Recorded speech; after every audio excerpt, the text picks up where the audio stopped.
Hello everyone, তোমাদের সঙ্গে আরও একটি ব্লগ নিয়ে চলে এসেছি। এইটা আমি একটু বসেছিলাম, বসে থেকে দেখি জল চলে এসছিল। আস্তে আস্তে দেখো জলটা শেষ হয়ে গেল, মানে নিতে পারলাম না ঠিকঠাক। তারপরে দেখো রোদের মধ্যে ফুলটা কী হারে ঝলসে গেছে, কারণ এটার ফুল ছিল পিঙ্ক কালার। মোবাইলের মধ্যে তবুও একটু বোঝা যাচ্ছে, কিন্তু রিয়েলিটিতে একদমই বোঝা যাচ্ছিল না। তারপরে দেখো এই ফুলগুলো, হলুদ ফুলগুলো কেমন দুর্বল হয়ে পড়েছে এত রোদের মধ্যে। এই যে আমার বৌদি বলছিল আমাদের। তারপরে না আমার জেঠিমাদের বাড়িতে একটা, এটাকে কি বলা হয়, কলার পির বা কি আমি জানি না, কলার মানে কলা কাটা হয়েছে। এখানে দেখো কতগুলো, মানে কত বড়, এটা সবাই না দেখে অবাক হয়ে গেছিলো।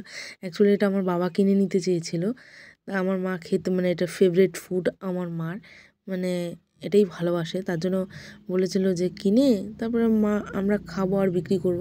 তারপরে ওরা বললো যে না, আমরাও খাই তোরাও খা। তার মধ্যে থেকে এই যে তারপরে আমি নিয়ে চলে এসেছি। তারপরে এই যে আমি জল খেলে পরেই এই বোতলে, মানে বোতল দিয়ে জল খেলে পরে আমাকে গাছের মধ্যে জল দিতেই হবে, জানি না কেন, এটা আমার মানে অভ্যেসে পরিণত হয়ে গেছে। তারপরে বিকেলবেলা আমি আর আমার বোন একটু হাঁটতে বেরিয়েছিলাম। তারপরে দেখো এটা আমার কাকিমাদের বাড়িতে আরেকটা বোন আমাদের সঙ্গে যে সামিল হয়ে গেল। এটা আমাদের সবার ছোট বোন বাড়ির। যদি আমাদের ভিডিও ভালো লাগে প্লিজ লাইক, কমেন্ট, শেয়ার এবং সাবস্ক্রাইব করতে ভুলো না। তোমরা সাবস্ক্রাইব করলে আমরা নতুন নতুন ভিডিও বানাতে মানে ইচ্ছে হবে, প্লিজ প্লিজ। তারপরে পরের দিন, মানে এটা দুদিনের ভিডিও, পরের দিন হলো আম পোড়া, হলো শরবত, আর হলো আম পোড়া আইসক্রিম, দুটো একসঙ্গেই তৈরি করছে আমার বোন।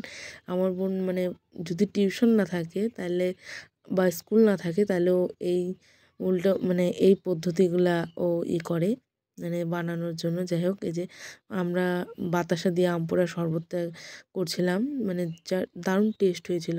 এই গরমের মধ্যে, যা গরম, এই গরমের মধ্যে আম পোড়া শরবত কার কার ভালো লাগে প্লিজ একবার কমেন্ট করে জানিও। তারপরে দেখো আমরা আইসক্রিম বানাবো, এর জন্য দেখো বাঁশ দিয়ে আমরা, মানে যে আইসক্রিম ধরার যে ডান্ট বা কী বলে ওটাকে কাটার চেষ্টা করছি। দেখো চায়ের কাপের মধ্যে ঢেলে নিচ্ছি।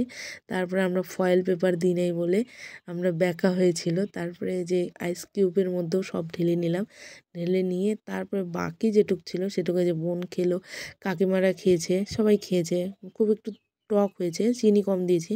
তারপর দুপুরবেলা মা শাকের ঝোল, আর দেখো কষা কষা ডিমের ঝোল আর ভাত দুপুরবেলার মেনু ছিল। তারপরে হলো পড়তে এসেছিলো, তাকে আমি পড়াচ্ছিলাম। পড়ানোর পরে জমির থেকে কুমড়ো নিয়ে এসছে।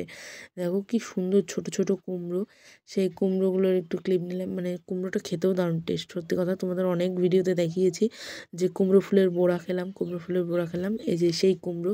তারপরে আমি আর আমার মা, আমার বোন সবাই মিলে গিয়েছিলাম তরমুজ খেতে। এটা আমার কাকুদের, মানে কাকুর তরমুজ ক্ষেত। আমাদের কাকু এবার প্রথম তরমুজ বুনেছে এবং আমি মানে প্রথম এবার মানে গাছ বা ধরে দেখলাম কেমন। এই দেখো এটা হলো তোমার সাইড দিয়ে বেড়া দিয়েছিল, সেই বেড়ার মধ্যে সুন্দর ঝুলে ঝুলে আছে। তারপরে দেখো পাতার ভিতরে ঢুকে আছে, দেখো কি সুন্দর না, দেখে কি ভাল লাগছে না। তারপরে একটা বিরাট বড়, মানে কালো, এটা এখনও পাকেনি, মানে কোনোটাই পাকেনি, সবগুলোই কচি ছিল। এই দেখো রাস্তার আলের মধ্যে হলো তোমার, মানে আল বলতে হলো দুটো জমির মাঝখানে যে মাটি দিয়ে থাকে সেই আলটার মাঝখানে দেখো কি সুন্দর সুন্দর। তারপরে দাদু এসেছিলো আমাদের, দাদু হলো সিঙ্গারা নিয়ে এসেছিলো। তারপর ওই যে যেটা মানে আম দিয়ে শরবত করেছিল সেটা বোন ঢুকিয়ে রেখেছিল, সেটা বের করলো। বের করে দেখো ওরা মানে তর আর সহ্য না, মানে সহ্য হচ্ছে না, যাই হোক জল দিয়ে যেভাবে হোক বের করছে। তারপরে এদের খাওয়ার রিয়াকশান দেখো, কারণ এটা টক ছিল, মানে খুবই টক, মানে চিনি কম হয়ে গেছে, বাতাসা কম হয়ে যায়। দেখো বুনু কেমন করছে, বুনুর মানে মিষ্টি খেতে ভালোবাসে। আর এই যে আমার বোন, মানে ও খেয়ে ভাবছে যে একটু মিষ্টি দিলেই হয়তো ভালো হতো। পাশে দাদু, দাদু খেয়ে দেখো মুখটা কেমন করছে, মানে যে বাঁচলাম। তারপরে রাতে হলো এই যে এটাকে আমরা গোলা রুটি বলি, গোলা রুটি আর ঘুগনি বানিয়েছিল কাকিমা, আর হলো তোমার লাউ সবজি দিয়ে রাতের ডিনারটা করলাম। বাই।